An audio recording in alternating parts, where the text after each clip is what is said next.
Hi, everybody. I'm Krishna. I'm a second-year PhD student advised by Chris Atkinson. Thank you all for coming in today on this very, very beautiful day. And today I'm going to be talking about my work on learning dynamic rope manipulation using task-level iterative learning control. And just for reference, a slide number should appear here. But if you have any questions, let me know. So I'm going to start off with a quick pitch for why you should pay attention for the next hour. In this talk, I'm going to be explaining a method for making robots learn dynamic rope tasks, this dynamic rope task called a flying knot, with only a single demonstration and less than 10 trials on the real robot. And this method is able to learn without the need for large amounts of simulation or highly accurate dynamics models. And I'll introduce this framework to do this efficient learning called task-level iterative learning control. So let's start by looking at how humans perform dynamics rope skills. So these are just some examples of expert humans that are performing really complex skills. And specifically, these humans have done a large amount of practice and training in order to achieve this level of performance. I don't think that most of us today could achieve these skills, but with a lot of practice, I'm sure that most of us would be able to achieve them and learn them. And before I start talking about robots, I just want to reference some historical inspiration. This is a movie from the 1930s by this guy named Will Rogers. And Will Rogers was like a political commentator. He was like a Jon Stewart of his time, and he would do like these rope tricks while doing political commentary. And interestingly, they even had like slow-mo back in the day. You can see they'll show like slow-mo right after this. And these are really amazing skills and tricks. And here's the slow-mo from the 1930s, which is really cool. In this movie, one of the tricks that Will Rogers performs is called a flying knot. And specifically, this is called a flying overhand knot. There's a bunch of different types of flying knots.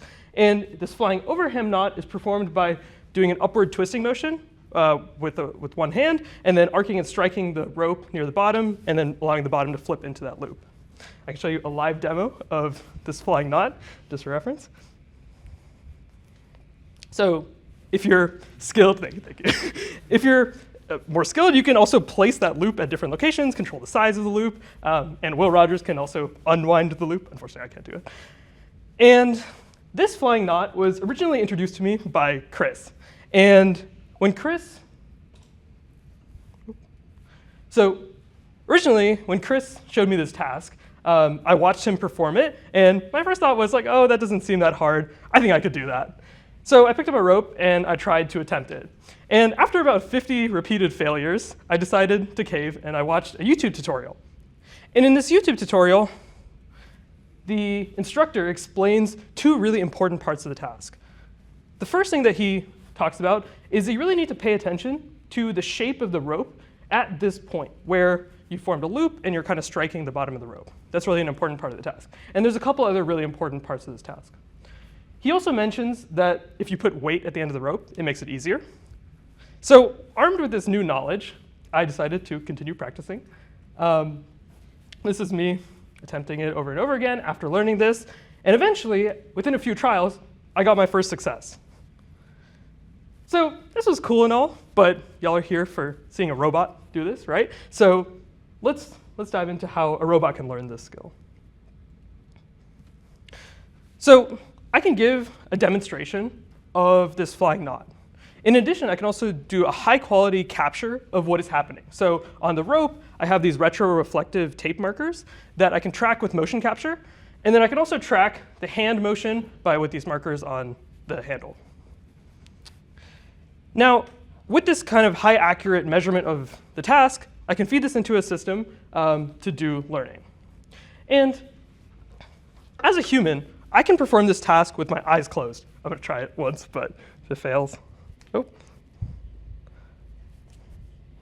So that implies that I'm not really using any reactiveness to do this task, right? It's almost like I'm doing a feed-forward kind of open loop command.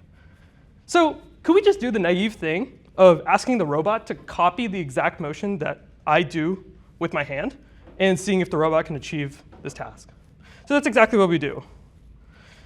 We take the kind of motion capture of the hand and then try to generate a robot trajectory to track that as closely as possible. Then we take that trajectory, and then we run it on the real robot. Unfortunately, we aren't able to match that demonstration exactly. The robot has a different morphology, different joint velocity limits, acceleration limits than the human, so tracking that demonstration precisely is challenging. And anytime you see this kind of like green with the black background, that's the real rope with the real robot. It's not a simulation or anything. So this failed, but I, as a human, required practice, right? So let's try to get the robot to do practice. And to me, practice implies,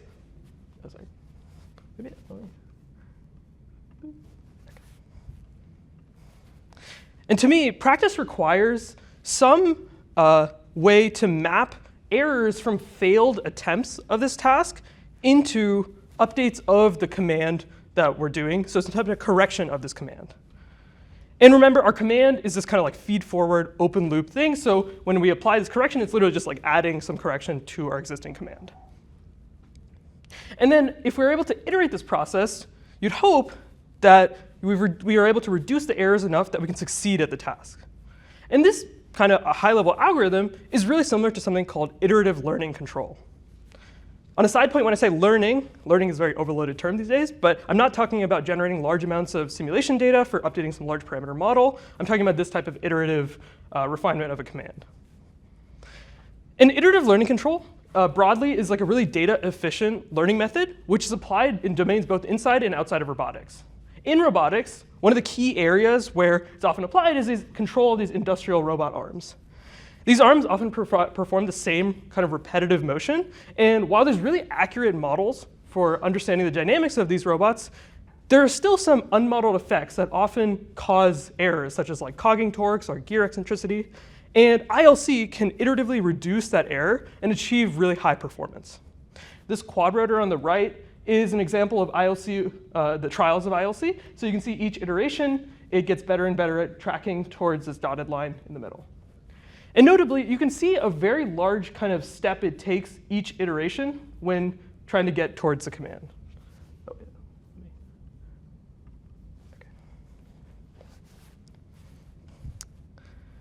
And critically, ILC always operates directly on the real system.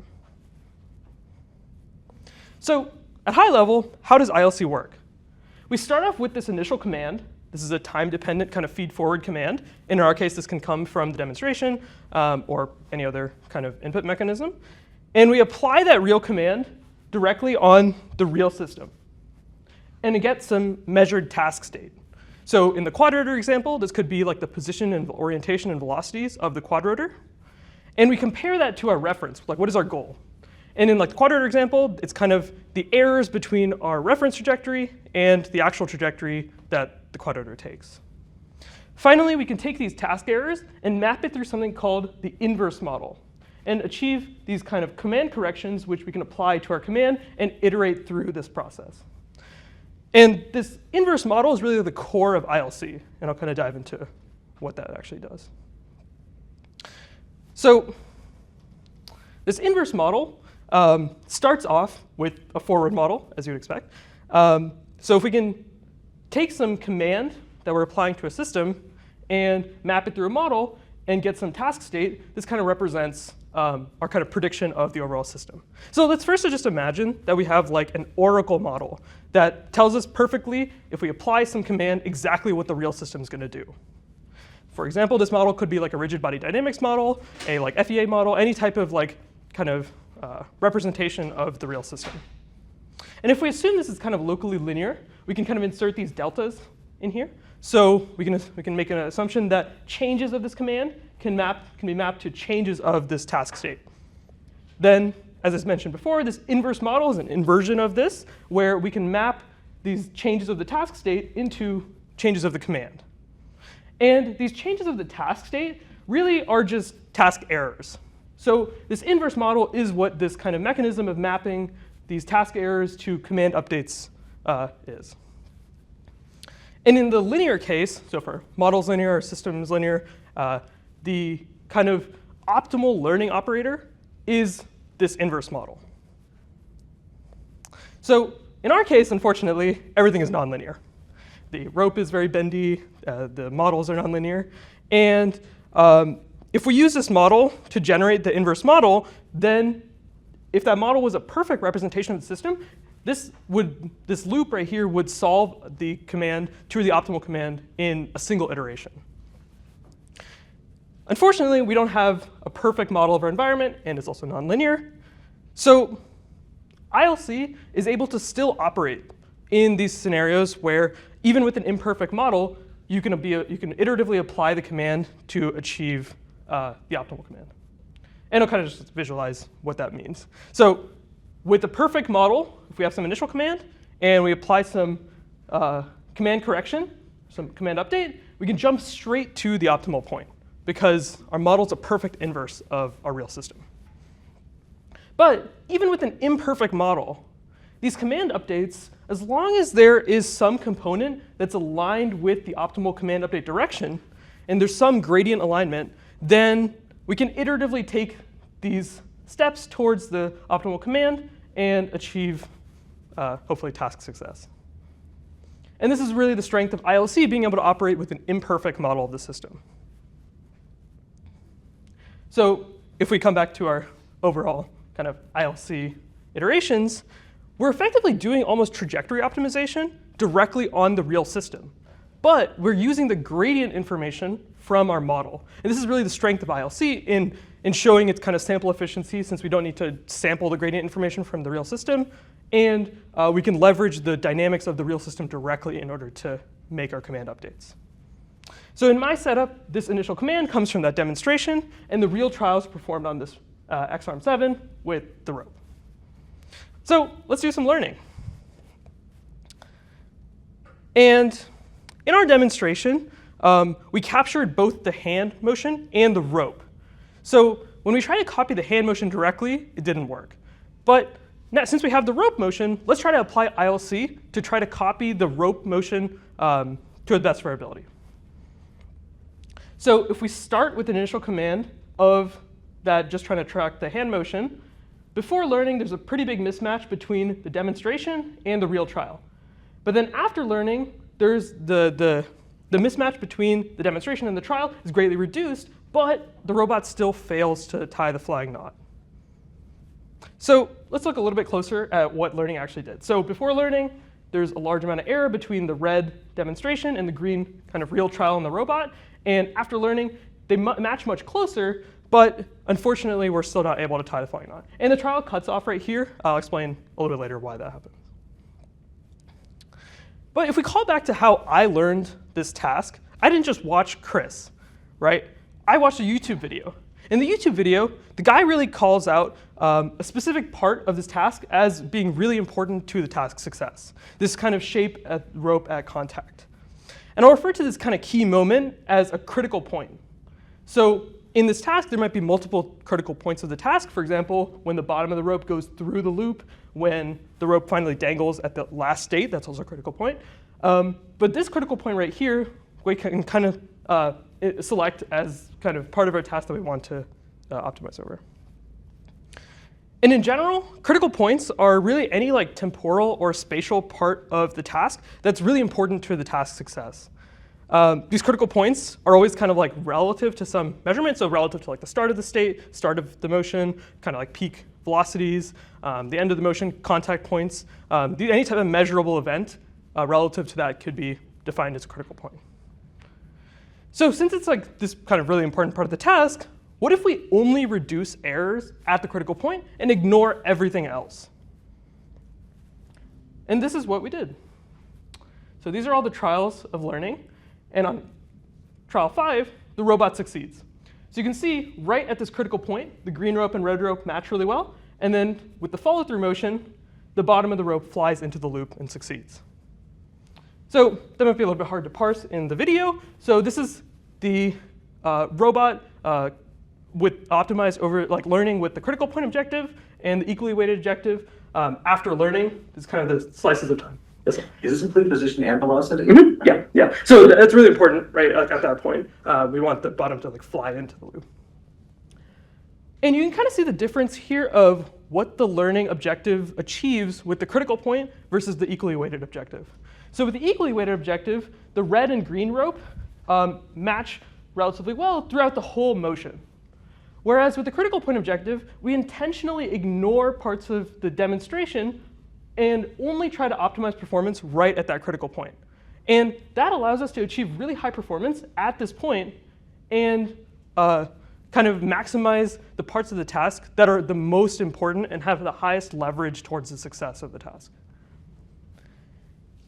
You might be asking, this kind of critical point part is also included in this equally weighted objective, so why wouldn't we just also optimize this? And critically, we're kind of sacrificing performance here in order to achieve this high performance, right? By optimizing over the whole trajectory, we're required to not achieve as high performance everywhere. Let's stop here. Look, yeah. And that's because you can't get the error between your demonstration practice 0. Right. So potentially, you could try to if critical points are parts of the task and you minimize all parts of the task towards 0, then you've implicitly optimized those critical points, right? But by explicitly ignoring the irrelevant parts of the task, right, we're able to more efficiently and jump straight to the goal. And in this case, it's not able to achieve the task unless you do this. Thanks. All right. Hopefully, last clarifying question. Are you putting any objective on the steps before the critical? Nope. Just purely on the critical? Some regularization objectives like minimize jerk and like don't like do completely random actions, but nothing towards the demonstration. And there's also a follow-through motion. I can expand on that later if. So I mentioned this inverse model a bunch of times and kind of walk through a little bit how this inverse model works. And for our rope, we start off with the robot model. And this robot model is actually a really simple representation of the real robot. We just assume that any command we send to the robot is exactly perfectly executed. So this is effectively a kinematic model of the robot. There's no robot dynamics here. Then we take the fingertip trajectory that the forward kinematics propagated through the forward kinematics, and we use a really coarse model of a rope. So this is a sequence of point masses connected with distance constraints and a stiffness and a damping term applied. And we actually only use 11 points. So this is a really coarse representation of the real rope, but it sufficiently captures the information needed for the gradients of what actually happens. Importantly, we don't model collisions. That's a very challenging or very key piece of modeling lots of different dynamical systems. But in this case, we don't need to model collisions since our critical point happens at the first collision. So we can ignore everything else that happens after that point as well.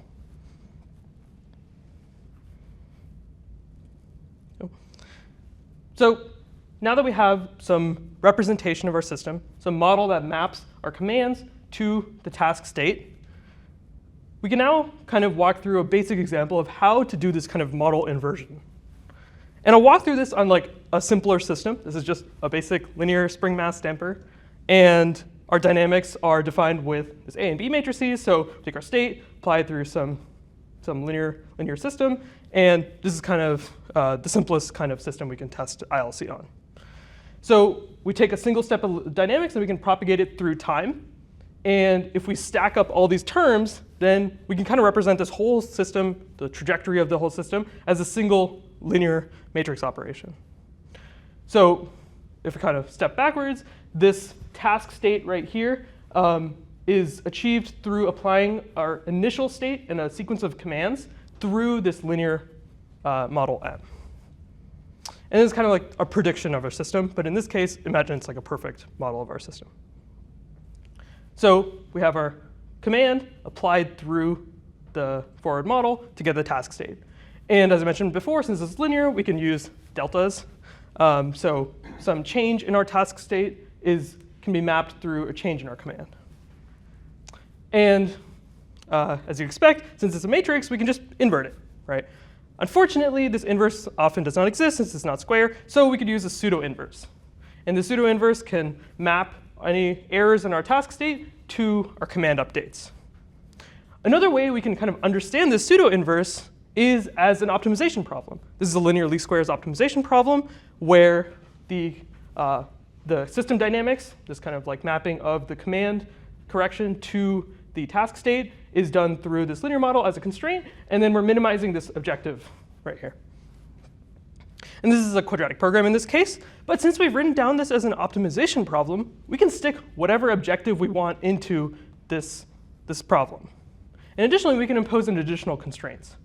So in our case, we can just use the critical point objective that I defined earlier as the objective of this optimization problem, which outputs that command correction and kind of acts as this inverse model. And we can also impose these joint dynamics limits. So before I mentioned that the joint velocities and joint accelerations of the robot arm are an issue that we need to incorporate into the system. So we can just include those directly in the ILC problem, and ILC is able to reason about these parts of the system. So over trials, this is kind of what the critical point objective is optimizing. So we can iteratively reduce the error between our demonstration and the rollout of the real rope at the critical point over trials, and eventually on the 5th trial achieve success. Any questions so far? Does that make sense? Okay. So is it a little bit linear? So sorry, to go back one slide. Yeah. So the rope dynamics model is not linear, but I'm linearizing it and putting it in. Okay. Yeah. So do you have the equations for me? Oh, I don't have it on here. It's in the thesis, but yeah. It effectively just shows up exactly the same. Okay. I just linearize it, and then there's like additional terms for the joint dynamics. Okay. So you're linearizing your system dynamics about your current state. Yeah.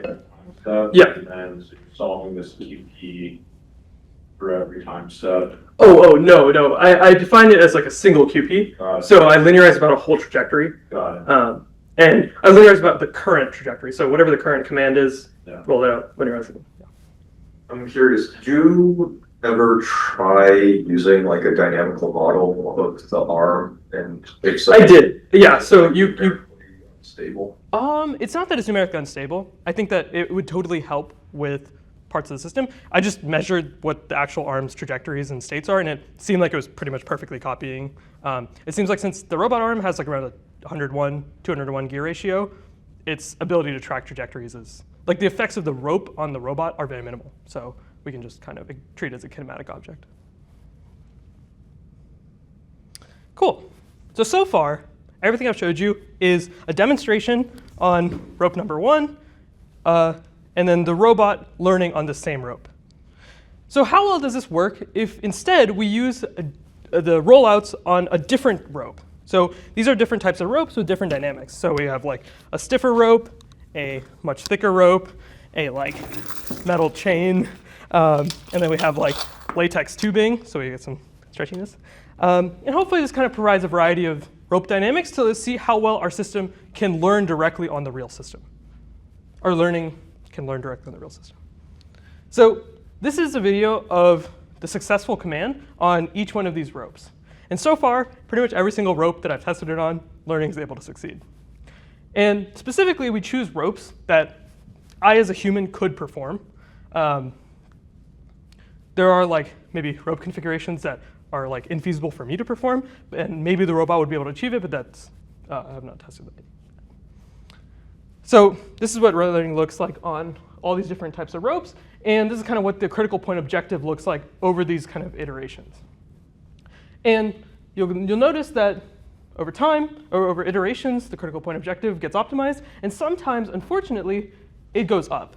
And this is kind of related to that alignment of that gradient. So if our real model and what the robot does is misaligned enough, then when we take a step, we achieve worse performance. And you'll notice that it's able to achieve a first success often, and then it goes up afterwards. So we often just cut off performance, cut off learning when we achieve that first success. And now, if I take rope A and I apply the learned command of rope A on rope B, this is trying to answer how many additional trials on rope B do you need to succeed.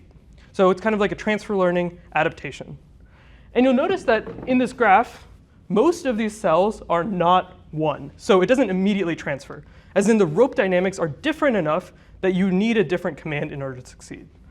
But they're all mostly below 5, which means that we're able to quickly adapt to that new rope type with that existing command. You'll also notice that a couple of these cells are red, and it means that learning unfortunately diverges, as in we've achieved success on rope 6, for example, and then when we apply that command on rope 2, we aren't able to adapt to that rope. So the command gets overfit to a specific rope that it's not able to adapt from. Two questions to situate here in this chart. Question the first, what's a reasonable number of trials when going just from the demonstration trajectory? From the demonstration trajectory? On average, what were these before? So on average, from just the demonstration, it would take around 4 to 5 trials. 1 is low and 10 is quite high. Yeah, effectively. Okay. Yeah. So the second question, should I be surprised that confusion matrix, that transfer matrix is not symmetric? Potentially. I think that there are maybe some ropes that are really easy to adapt to. For example, this rope 7, this is the latex tubing. Surprisingly, if you take any command on any other rope and just run it on rope 7, it succeeds first trial. But if you do the opposite way, it does not. Because maybe like some large basin on rope 7 succeeds. And yeah, exactly. Right. Which is interesting. I don't know why latex tubing specifically, but interesting discovery. So rope 2 is the hardest? Yeah, so that's actually this stiff rope right here. This is also the hardest for me to perform, which was interesting. But I think that I can't say too much about the relationship between human learning and robot learning, but yeah. So in all these cases so far, I've showed you a demonstration on rope 1 of a single type of demonstration. But I can actually perform the flying knot in a couple different ways. So this is like a fast version that I showed you so far. You can also do it in kind of a slower version. You can do a kind of side swipe motion, and then also an inverse version. And the robot's able to learn in all of these cases.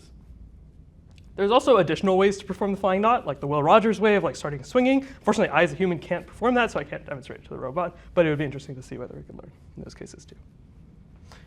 Then after learning succeeds, the command that successfully ties the flying knot is actually also 100% successful. I only tested this 40 times in a row with 0 failures, so I don't know if it's you can't say it's exactly 100% successful, but to a reasonable degree, we have a really robust command. I would say this is less about ILC explicitly optimizing for robustness. We really didn't incorporate any robust control or robust optimization. It's more so the fact that this system is deterministic enough that errors are repeatable. So once we succeed, the errors don't propagate afterwards. And I showed you all these kind of rope tricks on the flying knot, but it would be interesting to see whether this learning system would also work on other tasks. So I've started work on this cleat task, where it's like a sailing task where you tie a rope onto this cleat. And the robot's able to do at least the first phase of this task. This is a slightly more complex problem where there's multiple stages and a slightly different rope model where the end of the rope is affixed to some point. And the robot's able to achieve success within 1 trial on this first part of the task. And this is also an example of something slightly different than our existing critical point definition. Here, instead of defining the critical point at only a specific time, we also include a spatial kind of positioning of the critical point. We really only care about this kind of loop part of the rope. We don't really necessarily care about just the line, kind of straight part of the rope. So this is an example of this kind of spatial information that could be encoded into a critical point. So I'm going to go through a couple high-level takeaways. The first takeaway is that attention is all you need. This is maybe slightly different than this attention, and I think it's more so a statement about task-level attention. I think that this kind of task-level attention that humans are able to put onto a task when they're learning it allows for ignoring insignificant parts of the task to achieve really high performance on the significant parts of the task. And when humans are kind of coached into learning skills, the coach is often instructing the human what are the parts of the task to care about. And that really speeds up learning for at least humans. The second kind of takeaway is that ILC enables really fast learning on the real system. Since we're learning a really low dimensional command, the kind of space of things we need to search over is very low. And this kind of model, the model's gradient information sufficiently gives us the right directions to move in with very few samples. And broadly, this eliminates the need for doing sim to real, domain randomization. I think that things like that would help, but it's not required to make this work. If you have these repeatable goals from the same initial state, ILC is applicable for the task. And these kind of dynamic rope motions, these dynamic deformable object motions, really enable these repeatable goals. And finally, I think these critical points don't need to be manually specified. In this case, I picked that specific point as a critical point, but I really think they could come from instruction more broadly or just random search. So here are kind of the high-level takeaways. And I'll just mention a couple limitations. So I mentioned that case when learning kind of fails. And one of the reasons that learning fails is that in this specific setup, since I'm not modeling collisions, when unwanted collisions occur, I'm not able to correct for them, right? So for example, if the rope hits the robot arm before the critical point, then we are put into a part of this task space that we can't recover from because the robot doesn't have any information about those collisions. The chosen critical point is only a proxy for the real objective, right? If I achieve really good tracking of the shape of the rope at that contact point, that's good and all, but if I don't succeed at the task, that's still a failure. So this proxy objective is really good for our learning, but only serves us up to the point where it's a good enough proxy.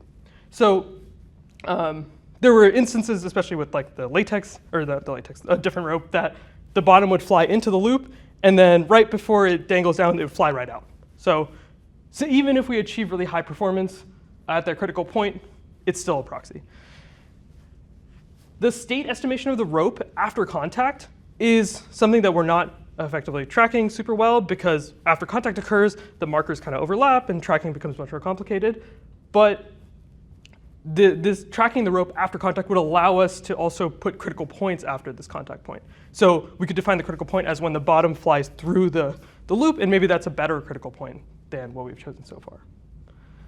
And finally, these kind of learning instabilities of when we take a command update that puts us into a part of the command space that we can't recover from. So if our model is really inaccurate at some point and we take a command update, then and go to some kind of region of the command space that is causing the rope to just fly up into like, or hit some object, then kind of recovering from those failures is really challenging.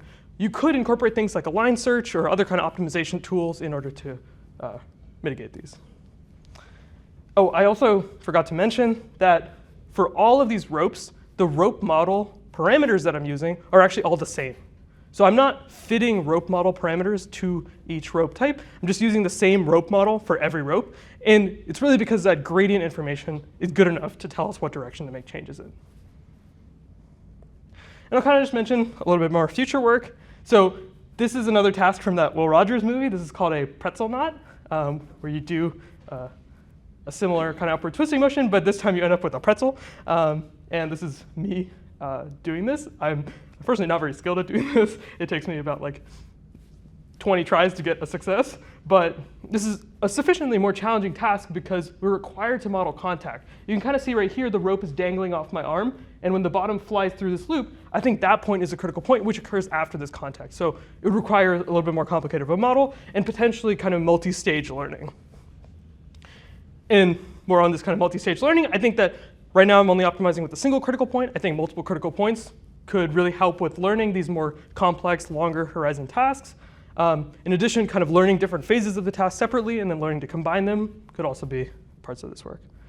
And broadly, this framework, I think, could be directly applicable to 2D deformable objects if you used a 2D model. This is a very fun thing. It's called a Dapo star, where you kind of treat a cloth as like a frisbee. And could be applied to like humanoid manipulation. This is called a Texas skip. And then this is the Indiana Jones kind of swinging on a tree. Unfortunately, it would be really challenging if I had to learn all of these skills in order to demonstrate it to the robot in order for it to learn, right? So it'd be really nice if we could learn directly from a YouTube video or some type of tutorial. And I think the first step towards getting to this kind of more general learning framework is going to be working more with abstract goals and abstract critical points. I think dependence on these kind of super precise, high accuracy metric information is not required for learning. And in that YouTube tutorial, the instructor just explains that you need to form a loop. And the concept of a loop is a more abstract definition, such as like the size of the loop, the shape of the loop, the rotation, the orientation. And this could be more directly extracted from instructional material.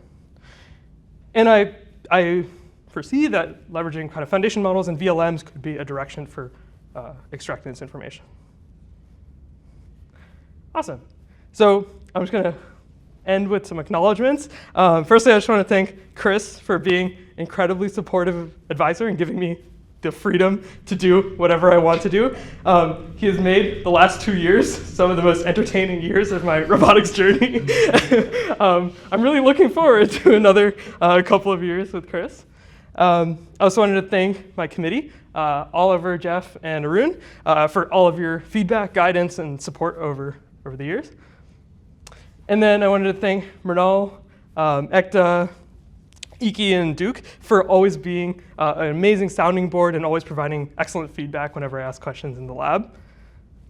Finally, I just want to call out Zach, the Rex Lab folks, for answering all my ILC questions and again, inspiring a lot of this work and helping with a lot of stuff. Finally, I just wanted to thank my friends and my parents for putting up with my endless roboticizing and for their unwavering support. Thank you all for your time and attention. Happy to answer any questions.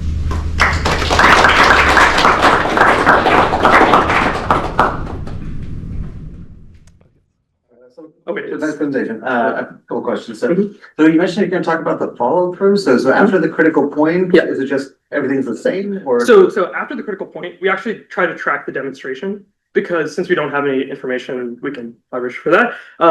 So in both cases, it just tries to track the follow-through motion exactly. If that kind of makes sense. So it tries to track the follow-through motion of the demonstration as close as possible. and there's no, I mean, I guess at that point, Yeah, there's no learning that happens there. It's just like a part of the optimization. you mentioned that like, okay, once you get a success, you generally cut out learning, Mhm. because sometimes it diverges again. Like for the cases where it diverges again and where it doesn't diverge again, is it like, I mean, Is there like some? is there like something better where it's like, oh, this is more transferable, like more, cause I mean, okay, you said Yeah, 100% success rate, but I'm just wondering if there's any benefit Yeah, to yeah. kind of keep going and then be Right. like, oh no, here's one where it actually converged. That's a really good question. Definitely, there are cases where learning can just converge. I ran like learning for like 50 trials, and it just converges to like a single command. In general, though, with ILC, you often don't want to just continue learning because the parts of the system model that are often really inaccurate are these like high frequency parts. And if we kind of like iteratively incorporate high frequency measurements, we're often incorporating those high frequency errors as well. So the high frequency parts of the command will often just blow up. In my case, since I'm using a very low kind of smooth, low dimensional smooth spline, it's very hard for that high frequency parts of the system to explode. But we're still kind of incorporating those parts of the system into the command cumulatively. For kind of the transferability, I think that maybe this has more to do with how good is our system model at the points of success, right? Like if we're like really close to succeeding, and our system model is highly inaccurate at that point compared to the real system, then we're more likely to take a step in like completely the wrong direction. And I think that often when learning gets to that point where it's like succeeding at the task, right? The critical point objective is low enough that succeed, but maybe there's some additional performance that could be improved that the system tries to take a step in that direction. And since the model information is not that good, it'll kind of diverge and then either have to recover or just kind of diverge and fail. I don't know if that makes sense to the question. Nope. Or should I? Yeah. I defer to the. Yeah, sure. Sorry. I was curious about the, do you take a step size when you're doing the version and taking the delta? There is like a command regularization term. So in the kind of critical point objective, I also have a term that just like adds cost to large steps in the command space. So that's kind of regularization of that like step size, but there's no explicit like kind of step size control. I think if you did like a line search or something, that'd be totally something you could include of like, don't take like actually control the step size after. Yeah, I guess what I sort of was wondering is if it gives you like, here's the delta command, the delta correction to give you the exact solution. Yeah, you could always take a proportional step on that. right. Did you try anything like that? So I played around with just that like command regularization term. So like if I increase that really high, then it puts a lot of weight to making large steps. But I didn't do directly kind of scaling the proportional. Because I sort of wonder on your sort of divergence examples, would that potentially have stopped it from diverging, just like not taking? Potentially, yeah, that could have made it succeed. I think that at least so far, I was just trying to get to a force for success, but it would be really interesting to explore the kind of like failure modes and like how to make ILC more robust. And currently, I'm not fitting the system models to the real data. So each trial, I'm getting real data of the system. So potentially, by fitting that model with the real data, I could have a higher chance of having a more accurate model, especially in the kind of like later stages of ILC.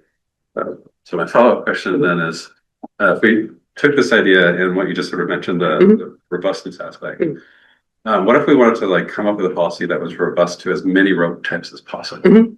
Could you do something with like a modification where you're taking demonstrations from multiple different ropes, multiple different critical point examples, and like combining their... Yeah. No, I think that's totally a great approach to, if you want to generate a single command that's going to be robust across multiple system dynamics, right? You could either incorporate multiple system dynamics in the like optimizer directly. So like in the kind of system dynamics that inform like which direction to take, we can provide kind of a robust optimization version of trying to make something that satisfies the most amount of or like a range of parameters. Or we can include these multiple demonstrations as the information for the critical point. But I still think that in that case, you're really sacrificing some of the ILC performance, because ILC is really tuned to optimizing a single real system directly. And I think that like if you wanted to develop a system where you're robust to multiple different rope types, something where you learn on different ropes and store those optimal trajectories and are able to like maybe interpolate between them, or like fit something like a diffusion policy or some type of way to look up the optimal command for a specific scenario, that might be a better approach. If you have that information. If you have that information. If you don't, you just want to generate a single really robust command, I totally agree. That would be like a great approach. Got another question about. I'll jump in. I was going to ask, which is another, I guess, context setting question, which is, are rope tricks a really important domain for robotics? That's a great question. Or you want to make a claim about why learning on doing anything with rope tricks, are they a good model of a problem space? Why rope tricks? Yeah, I think broadly, at least in the kind of current stage that robotics is in, it feels that like a lot of the maybe more quasi-static tasks that people are able to do are. Oh no. Okay. You admit. Yeah. Wait, I'm not seeing any questions online. Okay, never mind. Yeah, so the question was, is it important or relevant to be doing these like dynamic rope tricks? I think that some things from this work could definitely be transferred over to more kind of directly applicable domains, like quasi-static manipulation tasks that are kind of ubiquitous in robot learning nowadays. But I think that like trying to solve these dynamic tasks really reveals some of the gaps in the current systems. I think that it's really difficult to generate a teleop interface that could teleop the system to apply some type of behavior cloning method. It would be difficult to apply reinforcement learning because accurate models of this rope in simulation may not exist, or are really expensive to model at the scale that's required for reinforcement learning. So if we're able to maybe apply these ILC kind of imperfect model, really highly efficient learning on the real system on other tasks, then that would be kind of useful. But I think that like doing these dynamic tasks kind of reveal the gaps in the other system. What are just a few other tasks that have these features you find important about rope tricks but are not rope tricks? I think that like these deformable objects in the kind of domain of deformable objects are just broadly. broadly any dynamic task? I have no imagination. Be more. Okay. I mean, I think there's like a lot of relatively dynamic things that humans do that could not be done in quasi-static ways. For example, lots of like construction tasks, manipulations of large objects require some amount of like dynamics understandings. I think that there are kind of like maybe categories of tasks that could be done quasi-statically, could be done dynamically, and then tasks that could be done only be done dynamically. And I think that maybe there's a lot of really useful tasks in this kind of dual domain. And I think that humans often do stuff, even though they could do it quasi-statically, they often do it dynamically. Maybe like three actual examples. Three actual examples. Okay, like construction or like What is the construction? what is a construction task? Maybe Like, I think One Flink that is a isn't great a- example of a task that can be done quasi-statically and dynamically. Right, It's more right. efficient dynamic. yeah, like taking cloth and unfolding cloth, but that's still like a deformable. Like so in like the construction domain, maybe I guess I'm jumping to like rope tasks. Oh no. Okay. What are some? Yeah, I mean, I think that like tasks that often require dynamics are often maybe more fun tasks. I think. I mean, it could also be rope Yeah. tasks. I mean, what are like? Oh, I thought. Okay, maybe not tricks. not rope. Yeah. Oh, other rope tricks. Oh yeah. Okay, so in like tree. Tasks, not tricks. Most I think arborists use huge amounts of dynamic rope manipulation in order to do their daily tasks. For example, you need to take a rope and often throw it across and over a branch, and then that's two. Okay. There are. Let's. I have a very large list of them. I'm trying to just remember. Honestly, like I guess the sailing tasks is a dynamic task that people often do. You don't need to do the like fancy rope tricking way, but even just like throwing the rope onto some pole from a distance requires some amount of dynamics. Okay, I'll count that as three. Okay. I definitely could bring up more. I think a better example. Did those cranes need anything like that? Yeah. Some type of like that's what I'm like in construction, there's like a huge amount of like kind of cables that exist in manipulating objects, like lifting things up, like so great. That would require some understanding of rope dynamics, so you could apply dynamic models. But, yeah.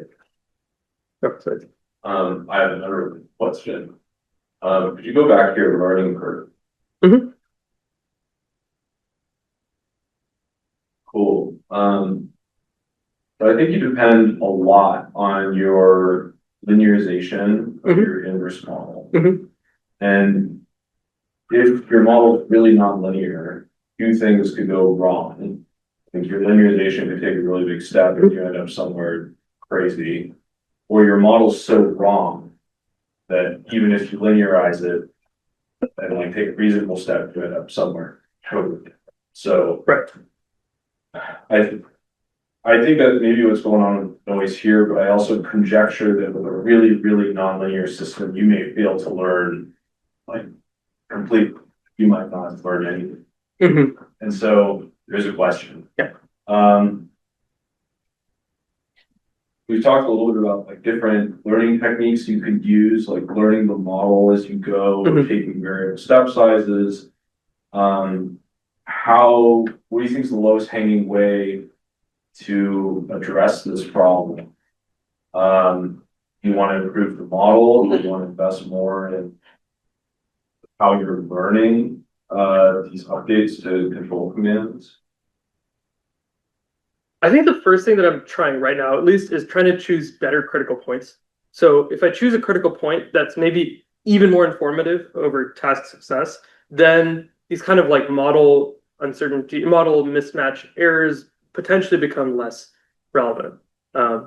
Potentially, that's just conjecture. But like, yeah, like in this case, right, we're doing effectively like local linearization, and this is really dependent also on our initial guess, right? Like if our initial demonstration is like terrible, or a robot's ability to track it is like so bad that we're in a regime where going to the optimal point requires more than just linear search or like local linear fitting, then potentially using a nonlinear optimizer with the full nonlinear dynamics could be a way to like optimize over that. So you're not that worried about your model being crazy wrong. At least like in high level intuition, it really feels like I was very surprised that like such a coarse, simple model was good enough to provide gradient information. I think that potentially even a simpler model could be good enough. This was just like the thing that I tried, but yeah, I think that like super high accuracy modeling of rope dynamics is not required in order to do this. Maybe it's really helpful, but I don't think, at least for this setup. That makes sense. I was gonna ask, wait, sorry, should I ask Chris and Arun for questions first, like committee? No, does that not matter? So, has the committee asked all their questions? Wait, Arun, do you have any questions or? I have some questions if the people in the room are done. Can you hear me? Yeah, yeah. Great. First of all, very good talk, and I really enjoy this line of work. One question I have that kind of goes off the question that was just asked, which I also think a lot about, and I don't expect you to have an answer. But have you like kind of come away with any intuitions about like the important modeling choices, or like what about this model makes it work well? Yeah, I think that one thing that's like really helpful with at least this rope model is that it's very smooth and stable, right? We're not dependent on like highly stochastic, high variance and lots of discontinuities, or it's a very kind of clean gradient of what we should be doing. And that's kind of like, I think, a part of the reason why we're able to take these kind of large steps. And potentially, I mean, like your work with like the complementarity solvers potentially could deal with these kind of discontinuities. But I think that like these noisy kind of gradient informations are often coupled to requiring more steps in trials to do stuff. So kind of smooth, clean gradients from our model are important. Do you have any thoughts on if I started a new task, how I would evaluate or even start thinking about like what I would need for a model, or how to kind of check, is my model good enough? That's a good question. I mean, before I tried this on the real robot, I just tried to do ILC on the model itself directly in the simulation. So using the same model that I'm trying to optimize over. And that was like a good initial test. Then I also tried using ILC with a more complex model. So I had like a more complicated rope model that had context and stuff. And I saw, does this simple rope model work with ILC for that? Then I tried the real system because it was hard for me to tell whether the rope dynamics of that simplified rope model the contact model was good enough to like tell me whether I'm going to succeed or not. So it was easier for me to just try it on the real system directly because that's the best simulator model of my task. Yeah, I don't necessarily have that great intuition of like, what is a sufficiently good enough model yet? I think that's a very good question and like something I really want to try to answer at some point. Or I don't know if there's an answerable question, but I think getting some intuition for what makes this sufficiently good. Also a question that I'd love to answer. But yeah, definitely challenging. One thing I'm curious about is you mentioned at the beginning, I forget the guy's name, but that he's able to kind of change where the loop is on the rope. And like, so specifically, you're kind of focusing on these tasks that seem to have like this binary, like if you get it within a region, then you're guaranteed to succeed. If I'm not focused on just something that's repeatable, if I want like pretty much how much control how hard do you think it would be to make the robot have a little bit more fine or like continuous control over the outcome? Do you think this would work? Would you need to demonstrate every loop location? I don't think that you necessarily need to, but I think trying to generate a single kind of ILC command that's able to like somehow be like work, like you would need to optimize for different kind of goals independently, right? Maybe you can warm start with another goal to speed up learning. Maybe you can interpolate between two different commands. But ILC is really suited for like, right, like you have the deterministic goal, like the same goal over and over again. And it doesn't need to be this binary success or failure, right? You can optimize over some more kind of metric objective. In this case, we're not optimizing over that like final objective, right? Like that's just the definition of task success. The critical point is a metric objective that like gives us directional information. Sure, but if I want to like, let's say, generalize your demonstration a little bit or have some like task flexibility, I'm trying to understand if this pretty much what level of kind of how I can define my tasks where ILC will work. You know? I think one of the key limitations is really just, can you be in the same initial state over and over again? I think that's maybe a bigger limitation of ILC than, are you trying to achieve like a certain type of goal? If that goal is repeatable and the initial state is repeatable, then you can do the ILC. But if you can't, for example, I think the example I try to talk about is like when you're playing tennis, right? Like if you're trying to hit like a forehand over and over again, and the ball ends up in different locations each time, trying to ILC over that should be possible, but this direct approach right here would not work because we are optimizing over a different system each time from a different initial state. Gotcha. Does that answer the question? Yeah. Okay. What other thing I'm curious about is, so if you go to like the transfer plot, my understanding of this experiment is it's always the same like demonstration you started with, right? From like a single rope. Yeah, single rope, single demonstration, and then learned on all the ropes and then transferred to all the other ropes. And then when I'm thinking about transfer, like I could be thinking about that as the robot giving a demonstration instead of your human demonstration. Yeah, that's so like totally the fact that there seems like some ropes where, and again, I guess I don't know without running the experiment, like if you gave the demonstration on, what is this, rope like 5 and 6 and then try to transfer to 2, pretty much did you get lucky with the initial rope that you started with? I think so. I think definitely the rope that I started with was like the easiest rope for me to do as a human. So potentially there's something connected there. I don't really have any evidence or anything to say that like. Yeah, I'm curious about like just what that would imply in terms of when you're doing your demonstration as a human. You know, if I want to figure out what is my like good first demonstration for some task. I don't know if you have thoughts about like. Yeah, like what makes a good demonstration, like a learnable demonstration, if that makes sense. Yeah, I would probably only have like how intuition for that. I don't really have evidence of like this demonstration being worse. I think that like when I tried the different types of demonstrations, like here, this like second one, the slow one was the hardest to make the robot actually learn. It took the most amount of trials, I think. And potentially there's some relationship there between like that one was also the hardest one for me as a human to learn. So there's some kind of inherent task dynamics that make it harder or easier. I don't know exactly what could be causing that yet, though. No, I think that's really interesting. Just the fact, like clearly there's something nice about this task that makes it learnable, and that like, you can get the success rates and you can transfer it. But yeah, figuring out like what the human needs to do, what the demonstration needs to be. Anyway, yeah, very cool work. Thank you. Oh, I'll add one more task, like when you're casting a fishing line, you know, do that. There's a lot more tasks. Do you have a question? No. Okay. Chris, do you have any questions? Or? Yeah, I just want to gloat a little bit. So you sent me a paper yesterday that said all this VLA stuff doesn't generalize at all. And I want to now phrase that as a question. How does the VLA stuff compare to your stuff in terms of generality? And could you get a multi-billion-dollar startup going where you use this method to generate an action library? And can I get 10%? 10%? Okay, that's reasonable. That's reasonable.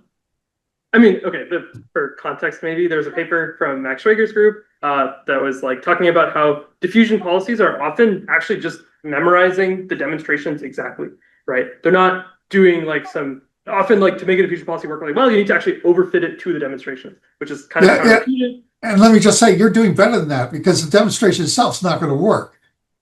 You've got to basically tune it with some practice. Right. I think that like that would be, I think the trade-off there being with this stuff, you really need the kind of parts of it that are hand specified still that wouldn't scale directly are, I'm right now imposing a model structure, right? I'm telling the robot, this is what a rope model is. Then I'm also right now manually telling the robot what the critical point is. that I think also really needs to be automated. And then thirdly, right now my state estimation, I'm using motion capture. I think that relaxing that and using more general vision representations priors that kind of could just use more in the wild stuff would be also required. And maybe if you do all those three things, then you could just ILC lots and lots of tasks and then generate some memory and then diffusion policy stuff, I guess, or not like do some type of like storage of these optimal commands and then interpolate over them. I think that is future work for me. Yeah. Are you saying I'm not going to get $1 billion? A lot of money in construction. That's true. That's true. Yeah, you know. Wait a few years into the startup. Or I mean, who knows? Maybe these teleop interfaces are going to be so good that like you just need a lot of humans teleoping all these dynamic things, and it's good enough. Maybe. I think that this was an example of teleop fails. So what do you do next? But more broadly, who knows what's going to happen? Any other questions, Chris? No. I'm disappointed. I did not get my money. Yeah, I didn't say no, but no. Okay. Now we go to the secret part of the meeting. Oh yes, okay. So you stop recording. Oh, I guess walk any out last the questions, door. anybody? Actually, I do have a question. Oh yes. Did you fit the rope model, the spring damper parameter or anything to the initial rope, or did you just like? I just picked value. Yeah, I didn't even fit. Like you didn't need to really need to. Yeah, maybe it was. Yeah. Sorry, let me just kick everybody out of Zoom real quick.